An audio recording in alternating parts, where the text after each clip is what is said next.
मैं पंकज जैन बात कर रहे हैं लाइफ के बारे में। लाइफ में आप आखिरी दिन तक सीखते रहते हैं, सिखाते रहते हैं। शेयर करने से ये चीज़ बहुत रिच बनती है। तो दोस्तों, हम तसल्ली से बात करते हैं। आज का हमारा टॉपिक है कि हम अपनी जड़ों को कैसे समझें। जड़ मीन्स माँ बाप।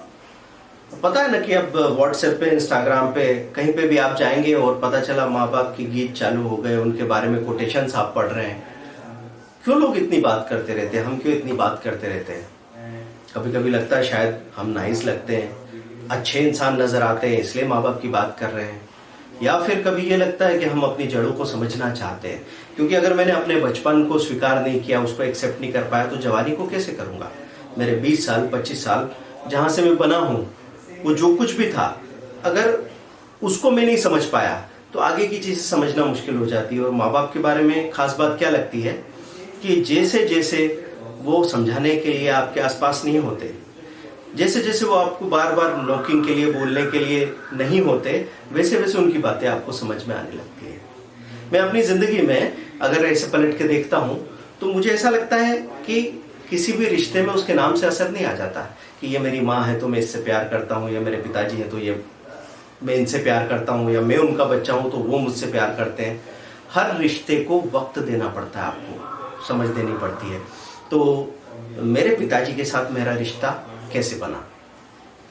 पहले ना, मैं बहुत बचपन से वो एकदम डिसिप्लिन, अपना काम से काम रखने वाले आदमी, बहुत अफेक्शनेट है, पर उनके पास वक्त नहीं था ज्यादा। हम उनको देखते थे, पर हाँ, थोड़ा डर लगता था। धीरे धीरे धीरे जब उनके साथ ज्यादा वक्त गुजरा तो वो डर लगना खत्म हो गया। फिर वो धीरे धीरे आपके दोस्त बनते जाते हैं, जैसे जैसे आप उनके साथ वक्त गुजारते जाते हो और आपके मोमेंट जो आपने शेयर किए हो, और तब आपका रिश्ता बनता है। अभी मुझे याद है, उनके रिटायरमेंट के बाद कोई शायद 5-10 साल पहले अचानक मुझे ऐसा लगा कि गले लग जाऊं मैं उनके, और मैंने उनको हक कर लिया। नॉर्मली अपने यहाँ पे जरूरी नहीं फैमिलीज में कि हक करने का कल्चर हो। हमारे यहाँ इंडियन माँ बाप प्यार तो बहुत करते हैं, पर वो आई लव यू बहुत कम बार बोलते, नहीं बोलते, शायद जरूरत ही नहीं होती। तो जैसे ही मैंने उनको हक किया, उनको थोड़ी झिझक हुई, फिर लगा कि हाँ, अच्छा लग रहा है। 2-4 बार हक करने के बाद में अब मुझे दिखता है कि जब भी मैं मिलता हूं तो बिल्कुल एक्सपेक्ट करते हैं, वो तैयार रहते हैं कि मुझे गले लगा लें। तो अब कई बार लोग बोलते हैं कि सबके माँ बाप तो इतने अच्छे और ओपन नहीं होते। हाँ, मैं मानता हूं कि मेरे पिताजी कमाल के आदमी निकले। उन्होंने हमको जीने की आज़ादी दी, हमको अपनी गलतियां करने की आज़ादी दी। जिस तरह के अभी फंडे आप सुनते रहते हैं हर वेब सीरीज में, हर मूवी में, वो हमको मिला है। लेकिन कोई भी माँ बाप बुरे भी नहीं होते, मतलब इतना काफी होता है कि आप उनका हिस्सा हो।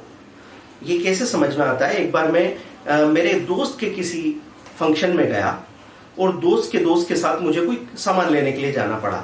तो कहीं रेस्टोरेंट में बैठ के हम चाय पी रहे थे। शायद हमको मिले को 5 मिनट हुए होंगे। वो आदमी बताने लगा कि देखो यार, मैं यहाँ पे आ गया हूँ, मैं वहाँ गाँव में रहता था, हमारा बिजनेस था। एक बार पिताजी ने कहा कि भाई तू हिसाब चेक करवा। मेरे दिल पे लग गई, मैं उठ के यहाँ पे आ गया, बगैर पूछ ले आ गया, और आज अपने कदमों पे खड़ा हो गया हूँ, अपने पैरों पे खड़ा हो गया हूँ। और मैं, मतलब ऐसी बात है। अब अपने को कोई मतलब नहीं है यार, पिताजी वगैरह सब ठीक है, मैं हाँ उनको जाता हूँ कभी कभी, लेकिन अपन अपना सब संभालते हैं। लेकिन वो जो नहीं बोल पा रहा है, वो मैं देख पा रहा था। हमेशा आपको ना दुनिया में बहुत सारे लोगों से बहुत सारी जगह जाने को मिले तो आप समझने लग जाते हो कि कीमती चीजें क्या है। तो उस आदमी की बातों में मुझे लग रहा था कि 3 मिनट 5 मिनट हुए हैं किसी नए आदमी से मिले को, और पिताजी बीच में आ गए, बाप बीच में आ गया, क्योंकि वो अंदर यहाँ घर करके बैठा हुआ था। तो रिश्ते ऐसी चीज होती है, वो छुप के कहीं बैठे होते हैं। और मैं समझ गया उस वक्त कि भाई ये बोलना कि मैं अपने आप से बना हूं, मैंने किसी का सपोर्ट नहीं लिया, इस बात में कोई दम वाली बात नहीं। मेरे अपने पिताजी के साथ कभी डिफरेंसेस नहीं हुए, ऐसी बात नहीं है। ऐसा होता था कि उनके काम करने के जो तरीके हैं, उनकी जो आइडियोलॉजी है, उसके जस्ट अपोजिट में हूँ। वो कभी एफडी छोड़ के कहीं और इन्वेस्टमेंट करने को राजी नहीं थे। वो कागज पत्रे सब लेके पूरा रिकॉर्ड रखने वाले आदमी, और मैं शायरी के अलावा कागज पे इनको हाथ लगाने वाला आदमी नहीं। मुझे ना तो कोई वाउचर संभालने थे, ना कोई बिल भरना था। मैं सोचता था लास्ट डेट निकल जाए तो पेनल्टी के साथ बिल भर देंगे। तो बार बार पिताजी बोलते थे वाउचर संभाला करो, ये क्या देखो लास्ट डेट निकल गई, अब पेनल्टी लगेगी। वो मैं बोलता था क्या फर्क पड़ रहा है। तो उनकी नोकिंग चलती रहती थी। कभी कभी हम कंफ्यूज हो जाते हैं, जब आप अपने काम में बिजी हो या कहीं और से चिढ़ रहे हो तो आप कंफ्यूज हो जाते हो कि अरे यार ये इनको कौन समझाए। और अब वो क्या होता था, जैसे डिविडेंड के चेक आ रहे हैं 5 रुपए 10 रुपए 25 रुपए के, तो वो भी भरने के लिए चले जाते थे। तब कभी कभी लगता था कि यार इनको क्या बहुत अटैचमेंट है क्या पैसा गिनती विनती से। फिर वो रहता है धुंधलापन, आपके दिमाग में काफी समय तक वो धुंधलापन रहता है। कभी कभी हमको अपने ऊपर डाउट होने लगता है। एक बार तो मुझे जब मेरा बुरा वक्त आ गया तो मुझे ये लगने लगा कि क्या करूं मैं, मतलब मैं कहीं ऐसा तो नहीं अपने पिताजी के पेंशन के लिए उनके साथ हूं और यही मेरा प्यार है। तो अपने आप को आजमाने के लिए मुझे लगा कि मैं थोड़ा सा अलग निकल के अपनी जिंदगी के प्रयोग करता हूं, क्योंकि मैं थोड़ा अलग तरीके की चीजें आजमाना चाहता हूं। अलग सोचना एक नॉर्मल बात हो सकती है, लेकिन इससे प्यार का लेना देना नहीं है। एक दूसरे से विपरीत लोग, एक आदमी और औरत तो जैसे अपोजिट ही होते हैं ना, अलग ही सोचते हैं, अलग ही बिहेव करते हैं, पर वो एक दूसरे से बहुत प्यार करते हैं। वैसे ही मैं जब बाहर निकलने को हुआ, मैंने कहा उनसे कि भाई मैं थोड़ा बाहर रहना चाहता हूँ। तो उन्होंने कहा ठीक है भाई, जैसा तेरे पास इंतजाम हो तो देख लेना। मेरी तरफ से मतलब ये नहीं कहा कि कोई सपोर्ट नहीं करूंगा, पर मैं समझ गया उस बात को कि चलो जाने दो बात को। अब आप किसी से दूर जा रहे होते हैं ना, तो आप जस्टिफाई करते हो, आप देखते हो कि यार क्या क्या कारण, मतलब मैं कई बार कहता हूँ कि हमारे पास 2 साइड की कैसेट्स होती है। ए साइड में अच्छे गाने बजेंगे, बी साइड में बुरे गाने हैं, तो हम बी साइड की कैसेट बजाते रहते हैं। तो मैंने अपने बाप के खिलाफ वो बी साइड के गाने सारे बजा लिए कि वो देखो, वो जिस दिन मैंने कहा था कि चलो ये काम में आप मेरा सपोर्ट नहीं कर रहे हो, उन्होंने कहा भाई तेरे को काम करना है तो कर, और मेरे साथ रहना है तो रह, नहीं तो निकल, तेरे को जो करना है कर। मेरे को आग लगी, मैंने मेहनत की तो सक्सेस सामने आ गई। तो मैं कहता हूँ ना कि अपनों की तो ठोकर में भी दुआएं होती है। फिर जब मैं उनसे बहस कर रहा था कि नहीं हम लोग सही हैं और फैमिली डिफरेंसेस में मैं बता रहा हूँ कि मेरी बीवी भी मतलब ठीक ही है, तो उन्होंने कहा अरे भैया तू उसको अपनी बात कर ले, तो तू मत वकालत कर उसकी। फिर मेरे को आग लगी। फिर मैंने एक बार कहा कि वो मैं थोड़ा सा सोच रहा था कि मैं थोड़ा सा अलग चला जाऊं, पर मुझे आप लोगों की चिंता है तो मैं वही सोचता रहता हूँ। तो बोले नहीं, हमारे लिए परेशान होने की जरूरत नहीं, हम अपने आप को संभाल लेंगे। अब क्या आप अपनी पिक्चर में अपने हीरो बन के घूमते रहते हो और अब उस पिक्चर को कोई हिला दे तो आप सचमुच हिल जाते हो ऐसे मौके पे।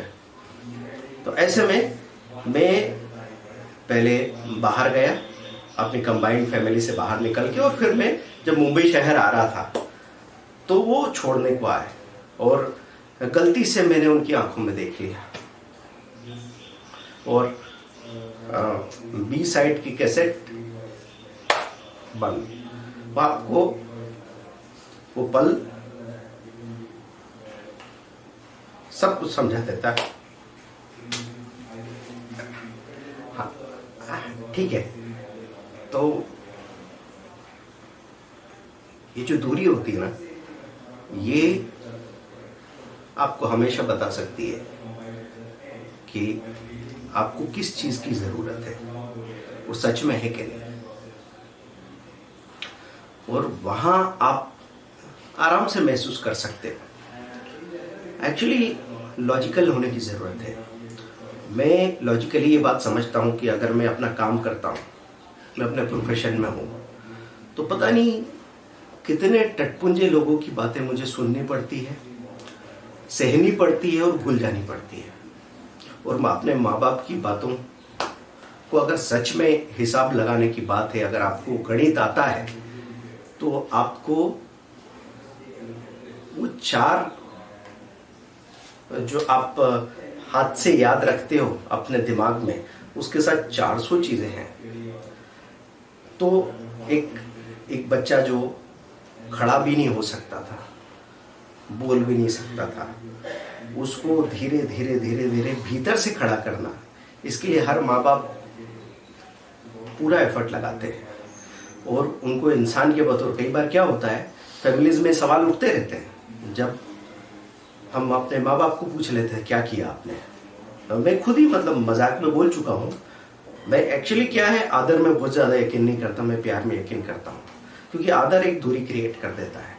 प्यार ने मुझे इस लायक बनाया है कि मैं समझ सकूं कि जैसा मैं इंसान हूं वैसे वो इंसान है। आखिरी सांस तक उनको एक्सेप्टेंस चाहिए, आखिरी सांस तक उनको हमारे करीब होने की, दिल से करीब होने की ज़रूरत है। और क्या चाहिए माँ बाप को, तो मैं ये देख रहा था कि मैंने ऐसे मजाक में बोल दिया उनको कई बार कि अरे मैंने कोई पैदा होने का एप्लीकेशन दिया था क्या, आप मजे कर रहे होंगे तो आ गए हम। खैर, बात बोलने की तरीके में फ़र्क है कि आप किस इरादे से चीज़ें बोलते हैं। जैसे आपका दोस्त आपको कमीना बोलता है तो आपको कॉम्प्लीमेंट लगता है, और कोई ऐसा इंसान जिस पर आपको भरोसा नहीं हो या आपको पता है कि उसके साथ डिफरेंसेस है, वो जरा सी कोई बात इधर से उधर कर दे, आपको आग लग सकती है।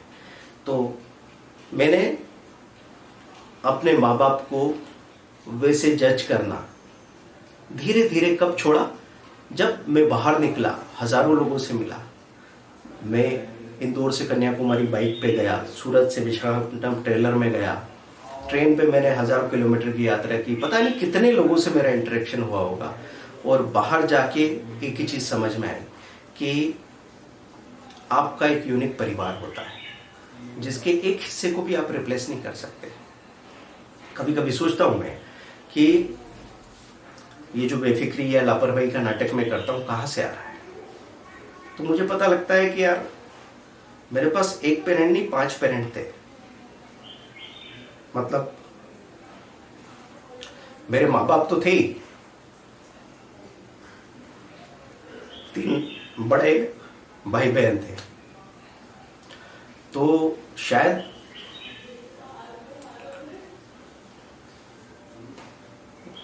वो स्ट्रगल आप तक पहुंच ही नहीं पाता।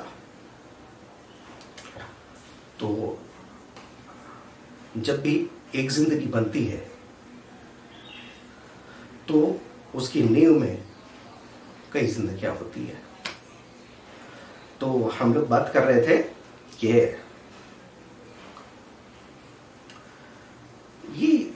एक बार मैं अपने दोस्त के साथ बैठा था, तो वहां पे बात चल रही, मैंने कहा यार मेरा अपने माँ बाप से बहुत अटैचमेंट है। उसने एक तमाचा मुझे मारा बातों से, उसने कहा किसको नहीं होता है, और मैं जमीन पे आ गिरा। तो सबको प्यार होता है, अपने माँ बाप से सभी को प्यार होता है।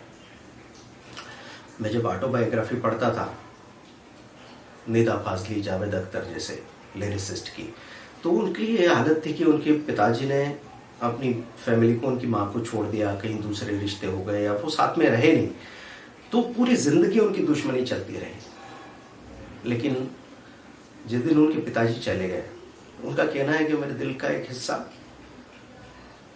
उजाड़ हो गया। मतलब एक लड़ाई तो थी, एक जगह तो थी जो खाली हो गई। तो रिश्ते ऐसे ही होते हैं, या तो दोनों लोग रिश्ते में साथ में जीतते हैं या दोनों ही हारते हैं।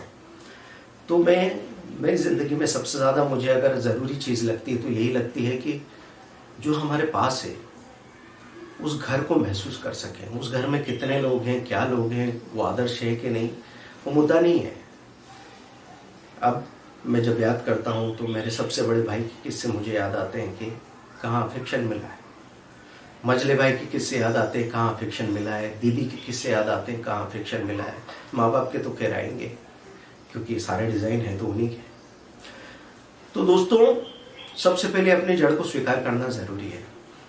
अब जब ये बात होती है, जैसे मेरे पिताजी से क्या सीखा मैंने, उन्होंने वो कहानी सुनाया करते थे कि उनके पिताजी को उन्होंने प्रॉमिस किया था कि ये जो पुश्तैनी जायदाद वगैरह है इसके लिए मैं ज़िंदगी में कभी नहीं लड़ूंगा। और मैं क्या देख रहा हूँ, मैं ये नहीं देख रहा हूँ कि आदमी आदर्श है तो मैं ऐसा बन जाऊँ, मैं ये देख रहा हूँ कि उस आदमी के साथ हो क्या रहा है। तो ये मुझे पता लग रहा है कि पीछे पास्ट में जो चीज़ें किसी और ने जुटाई है उसको लेने के लिए आप लड़ते नहीं हो, भिड़ते नहीं हो, तो आपके अंदर इतनी एनर्जी कि उससे कई गुना ज़्यादा आप जुटा सकते हो। तो अब हुआ उनके साथ ये कि उन्होंने अपने दम पे बना लिया, पैसा बनी गया उनके पास, और ऊपर से वो जो हिस्सा मिलना चाहिए था वो भी अपने आप मिल गया बगैर कुछ कहे सुने। तो जिंदगी के अपने खेल निराले हैं। तो वही मैं ये कहना चाह रहा था कि ये जो मोर देन इनफ वाली थ्योरी थी मेरे पिताजी की, अब वो पिताजी अभी पैरालिसिस में है। लॉकडाउन में मैं उनको मिल नहीं पा रहा, मतलब पिछले 3-3.5 साल से वो बिस्तर पे हैं, और जब वो बिस्तर पे आ गए ना तो मैं भी घुटनों पे आ गया। मतलब कभी कभी आदमी को ये लगने लगता है कि वो सब कुछ कर सकता है, कभी कभी लगता है कि अपोनिच भगवान है, पर अपन कुछ भी नहीं है। जब आप जिस इंसान को तकलीफ में नहीं देख सकते, उसको अगर वक्त तकलीफ में डाल दे तो आपको एकदम सोचना पड़ता है कि ये क्या हुआ और तू क्या कर सकता है। तो बस मैं कुछ नहीं कर सकता था, मैं बस हर 1.5 महीने 2 महीने की गैप से उनके पास जाता रहा, उनको या तो अपने पास लाता रहा। हमने बहुत अच्छा वक्त गुजारा, और ये बात है कि कभी भी इस पूरी जिंदगी में ये कभी नहीं हो सकता कि हमने कुछ दिया हो और उन्होंने लिया हो। बिस्तर पर रह के भी ये पता लगता है कि दे तो वही रहे, क्या देते हैं।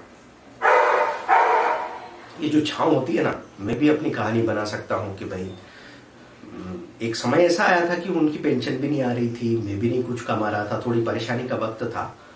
तो मैं बोल दूं कि यार मैंने बहुत समझ नहीं आ रहा था, मेहनत की, स्ट्रगल की, संघर्ष किया। अरे जिंदा रहने में क्या संघर्ष करना, सांस लेने को हवा होती है, खाने को आपको एक घर में भेज दिया इंसानों के बीच में, उन्होंने आपको चलने फिरने लायक बना दिया। काहे का स्ट्रगल, कौन सा स्ट्रगल? वो एक छांव का होना, मतलब ऐसे समझ लो कि सर्कस में प्रैक्टिस कर रहा है आदमी, इधर से उधर झूल रहा है, लेकिन नीचे नेट लगी हुई है, तो आप कहीं गिरेंगे नहीं ना। तो मैं तो रहूंगा उसी खानदान का हिस्सा, मुझे जो सम्मान मिलना है, मुझे जो पहचान मिलनी है, वो उससे जुड़ी हुई रहेगी। और जब मेरे साथ कुछ हो जाएगा तो मुझे यकीन है कि वो सब लोग हैं संभालने को। जो आज भी 1200 किलोमीटर दूर, पहले भी मुझे लगता था कि रहने को तो 1000 किलोमीटर दूर थे जब मेरे माँ बाप, तब भी मैं उनसे कनेक्टेड था। और एक वक्त ऐसा भी आया कि एक छत के नीचे भी कनेक्टेड नहीं था, लूज हो गए थे कनेक्शन। और अब वापस जब मुझे पता चला है कि मुझे चाहिए, अब कोई रीजन नहीं लगता इसके लिए। जब कोई इंसान आपको पूरा करता, उसके लिए कोई रीजन नहीं चाहिए, बस वो चाहिए। याद में चाहिए, ख्याल में चाहिए, सामने चाहिए, जहां हो सके पॉसिबल। वहां जब आपको मालूम पड़ जाता है ना, तो आपको सहने की वजह मिल जाती है आराम से। मतलब कोई छोटी मोटी चीजें हो जाए तो आप उसको गिनते नहीं बैठते। तो हमेशा फैमिलीज में मैं देखता हूं कि 2 परिवार मिल जाते हैं, तो वो परिवार एक तब तक नहीं हो पाते जब एक मियाँ बीवी दोनों हैं, हस्बैंड वाइफ है। तो हस्बैंड समझ रहा है ये परिवार जो मेरा है वो मेरा है, और बीवी समझ रही जो मेरा परिवार है वो मेरा परिवार है। तो मिलके कभी एक परिवार बन नहीं पाता। मेरी शादी में मुझे एक ही चीज अच्छी लगी है कि मुझे लगा कि मेरी बीवी का परिवार मेरा परिवार है, और मेरी बीवी को लगा कि मेरा परिवार उसका परिवार है। देखो ये तो नहीं हो सकता इम्प्रैक्टिकली कि अपने को भूल के और दूसरों में ही घुस जाओ, सामने वाले परिवार को नए परिवार के ही हो जाओ, ऐसा नहीं होता। अपने से प्यार करो, वो तो स्वाभाविक है, लेकिन सामने वाले परिवार से भी प्यार पूरा किया जा सकता है, उन पर भरोसा किया जा सकता है। और 50 बार जैसे हमारे माँ बाप थे, उन्होंने हमसे कुछ भी कहा होगा पहले, तो कभी ऐसा लगता नहीं था कि अरे कुछ कह दिया। भाई लड़ते थे, एक दूसरे के ऊपर चढ़ के मुक्के मारते होंगे एक दूसरे को, लेकिन कभी नहीं लगा कि भाई दूर है दूर है दूर है। बाद में अचानक से ये बात आ जाती है, क्योंकि हम कहीं भूल जाते हैं उस बात को कि ये इनका होना जरूरी है। ये आपको तभी पता लगेगा जब वो नहीं रहेंगे, तब आप समझ पाएंगे कि यार दुनिया में एक भी इंसान ऐसा नहीं बचा जो मुझे वैसे प्यार करता है जैसे माँ प्यार कर सकती है। माँ को प्यार करने के लिए कोई खास वजह नहीं चाहिए। अब कभी कभी क्या, मैं डिस्कशन करता था, आर्गुमेंट हो जाते हैं, आपको लगता है यार आपको मेरे पे कम भरोसा है, उन पे ज्यादा भरोसा है, इस पे कम भरोसा है, उस पे ज्यादा भरोसा है। बाद में धीरे धीरे जब आप पेरेंट के रोल में आते हो या डिसीजन वाले रोल में आता है, तो आपको मालूम पड़ता है कि आपको कमजोर को संभालना पड़ता है, उसको सहारा देना पड़ता है। तो चीज़ें इस तरीके से काम करती है। मैं अपने माँ बाप को आज भी कुछ दे सकूं इतनी औकात नहीं बन पाई मेरी। मुझे उनसे पैसों के मामले में भी कुछ नहीं चाहिए, लेकिन जो कुछ दिया है वो मुझे ये पक्का पता है कि उनकी ब्लेसिंग्स, उनका सपोर्ट, उनका साथ, या वो जो एहसास देते हैं आपको अपना होने का, उसकी वजह से सब कुछ हो पाता है। तो माँ बाप को क्या चाहिए हमसे? अब जैसे मेरे पिताजी हैं, क्लास 2 ऑफिसर रहे, रिटायर्ड हुए, उनके पास इतनी पेंशन आती है कि वो खुद को नहीं है, अपने एक आध बच्चे को पाल ले तो उनके लिए पॉसिबल है। लेकिन असल बात यह है कि उनको चाहिए हमसे हौसला, उनको चाहिए इस बात का एहसास कि जिंदगी में जो कुछ उन्होंने किया है वो ज़रूरत से ज़्यादा ही था। उन्होंने जो कुछ किया है सही किया है, और मैं इस बात के लिए कतई राजी नहीं हूं कि इंसान गुजर जाए उसके बाद उनकी तस्वीरों पे हार चढ़ाता रहूं और बताऊं कि मैं उनको याद करता हूं। तो जीते जी मैं अपने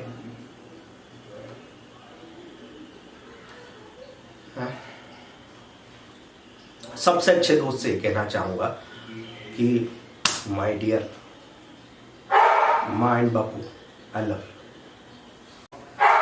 तो मेरे पिताजी ने मुझे मोर देन इनफ का थ्योरी सिखाया। उनको मैं हमेशा से देख रहा हूँ, तो उनको हमेशा से लगता है कि मेरे पास हमेशा जितना चाहिए उससे ज़्यादा ही है, और इस थ्योरी ने मेरी ज़िंदगी बना दी। और वो जो मैंने उनको देखा कि उन्होंने अपने पलों को जीने में लगे रहे। एक्चुअली वो कैलकुलेशन में इतने ज़्यादा कमज़ोर थे कि अभी उनके पास जितना पैसा है उससे 10 गुना ज़्यादा हो सकता था। कभी कभी मुझे लगता था वो गलती कर गए, लेकिन आज मुझे लगता है कि बहुत सही किया उन्होंने। वो गिनती अगर वो सीख गए होते और अगर हमको उस तरीके से सिखा दी होती, तो ये जो ज़िंदगी मिली है जिस लेवल की, कभी नहीं मिल पाती। कभी कभी मुझे लगता है कि ये दिखावा क्यों कर रहा हूँ मैं? भाई सब प्यार करते हैं घरों में, तो दिखाने की क्या ज़रूरत है कि हाँ एक रिश्ता है जो कि गहरा है। तो लोग मुर्दा चीज़ों की दिखावा करते हैं कि नहीं, मकान का, गाड़ी का, सोफे का, फर्नीचर का। तो मैं जिंदा रिश्तों की बात क्यों ना करूं बार बार? ज़रूरत है अभी जो बच्चे हमारे आ रहे हैं, इन लोगों को मालूम नहीं पड़ा कि ये डिप्रेशन कहाँ से आ रहा है, ये घबराहट कहाँ से आ रही है। मुझे अभी भी ये चीज़ का ख्याल होता है कि मैं डर कहाँ से आया मेरे भीतर। पहले मैं डरता ही नहीं था। अभी कभी आपको ऐसा लगे कि आपकी अपने भाई से, अपनी बहन से, भाभी से कहीं से दूरी हो गई है, तो आप इस बात को लेकर डरने लग जाते हो कि जब मैं गिरूंगा तो मुझे चोट लगेगी। ये आपको ज्यादा चिंता नहीं है, आपको इस बात की चिंता लगती है कि वो देख के क्या कह रहे होंगे, क्या वो हंस तो नहीं रहे होंगे। खैर, मैं अपने भीतर ये यकीन रखता हूं कि अगर बाय द वे मुझे कुछ हो जाए तो मेरी फैमिली का एक भी मेंबर ऐसा नहीं है जो मेरी जिम्मेदारियों को नकार सके। एक भी मेंबर। हिंदुस्तान में लोग हैं, वो बाहर से भले कितनी ही बकवास करते नजर आए, अंदर से वो बहुत लविंग और केयरिंग होते हैं। उनकी दुश्मनी बस एक छोटे मोटे स्ट्रगल और चिढ़ में एक दूसरे को बोलने तक रहती है। अगर मौका आ जाए ना सच में, तो कोई पीछे नहीं हटेगा। तो ये वीडियो खासतौर पे मैं क्यों बना रहा हूँ? एक इंस्पिरेशन तो मेरे लिए ये होता है कि मैं जो कुछ भी बोलूं, आज मैं इस दौर में जो भी सोचता हूं वो धीरे धीरे बदल जाएगा। मैं उसको एडिट कर दूंगा। मैं जैसा सोचता हूं वैसा बोलता चला जाऊं। मेरे बच्चे, बच्चों के बच्चे, मेरे भतीजों के बच्चे, भाइयों के बच्चे, आगे जो भी लोग आएंगे, उनको एक इंसान, एक डॉक्यूमेंट की तरह मिलेगा कि इस उम्र में ये आदमी ऐसा सोचता था और उसके साथ क्या हुआ। मैं सही हूं, गलत हूं, ये तो मुद्दा ही नहीं है। मुद्दा यह है कि आप जैसे हो शेयर करो, ताकि उनको समझने में मदद मिले। नहीं तो जिन चीज़ों के बारे में बात नहीं होती वो चीज़ें साइड में रह जाती है। अभी देखिए ना, डांस और सिंगिंग की बात हो रही है तो बाकी सारी चीज़ें साइड में चली जाएगी। अगर क्रिकेट की बात होगी तो हॉकी, वॉलीबॉल, फुटबॉल सब साइड में चले जाएंगे। वो भी हैं। ऐसे ही जिंदगी की ये सबसे गहरे पहलू है, पर इसके बारे में हम लोग बात नहीं करते। तो मेरे हर एक फैमिली मेंबर के साथ में बहुत सारे मोमेंट्स रहे होंगे, कुछ कड़वे कुछ मीठे। कड़वे भी याद रखता हूँ, मीठे ज़्यादा याद रखता हूँ मैं। और मुझे पता है कि मेरी फैमिली में एक एक इंसान ऐसा है जिसमें से एक बच्चे को भी मैं शायद रिप्लेस करना नहीं चाहूँगा। पहले ऐसा नहीं था। पहले हमको लगता था, जब आपकी अकल कम होती है, आपका अनुभव कम होता है, तो आपको लगता है ये नहीं इसको हटा दो, वो नहीं उसको हटा दो, वैसा होना चाहिए। लेकिन अब सिर्फ इतनी बात पता लगती है कि मेरी पोटली मुझे चाहिए बस। मैं किसी और की छोटी या बड़ी पोटली उठाने को राजी नहीं हूँ।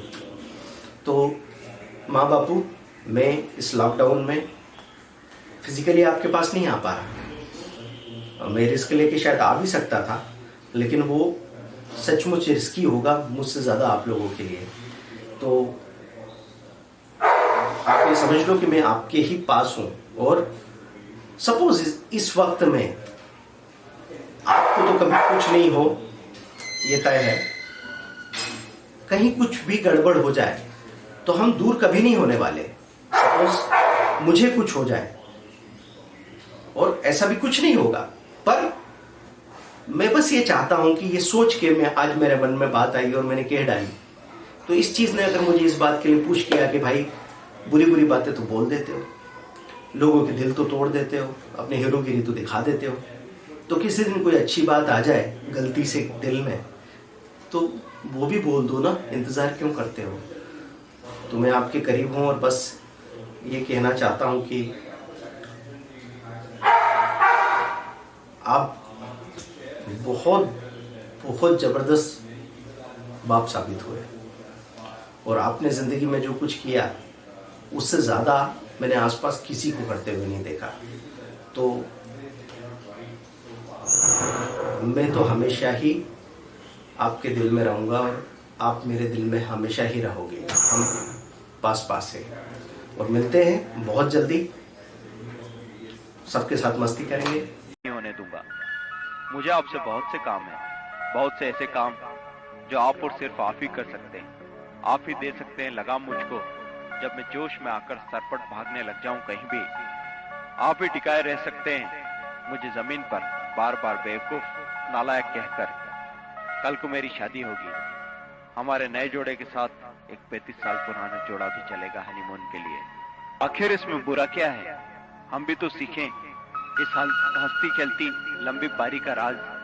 फिर बच्चे होंगे तो सीखूंगा आपसे ही एक सही नहीं, अच्छा नहीं, एक प्यारा बाप होने का गुर। आप नहीं पड़े हमारे बनने के या बिगड़ने के चक्कर में, क्योंकि आपने नहीं पाला कभी अपनी औलाद के लिए भगवान होने का भरम। आपने मुझे वो करने की छूट दी जिसके लिए मैं इस धरती पर आया था। आपने मुझे जीने की छूट दी। मेरे जैसी मुसीबत इस धरती पर आई है तो आपकी वजह से, इसलिए अब आपको ही इसे झेलना होगा। चलना पड़ेगा साथ मेरे, टहलने, पिक्चर देखने या बार में कभी कभार। माला वाला जपने या भगवान को ढूंढने का काम आप बुढ़ापे में करना, और बूढ़ा मैं आपको होने नहीं दूंगा। बस जिस्म की झुर्रियां तो बुढ़ापा नहीं। हो सकता है कि मैं आपके पैर भी दबाऊं, इसलिए नहीं कि आप थक गए होंगे, बल्कि इसलिए कि दो चार किस्से और सुन सकूं। मैं जानता हूं कि मेरा बाप कभी नहीं थक सकता। आप तो व्हील चेयर पर भी आ गए ना, तो भी मैं आपके तजुर्बों को निचोड़े बगैर छोड़ने वाला नहीं हूं। अरे मुझे मालूम है, जिसने इतने सालों तक इस दुनिया को महसूस किया है, वो दिल, वो दिमाग कितना कीमती है। मैं तो आखिरी वक्त में भी आपसे कह दूंगा, बापू हमारे लिए भी ऊपर जाकर कुछ इंतजाम कर लेना, क्योंकि इस दुनिया में भी आने से पहले आप ही ने तो की थी तैयारी हमारे लिए। मैं भी आऊंगा ही। अब आपके बगैर बहुत ज्यादा दिन तो नहीं रह सकता हूं ना। आज देखते हैं कि वो प्यार कहां तक पहुंचा है। Yes dad, I mean it. पापा, मैं आपको बूढ़ा नहीं होने दूंगा। मुझे आपसे बहुत से काम है, बहुत से ऐसे काम जो आप और सिर्फ आप ही कर सकते हैं।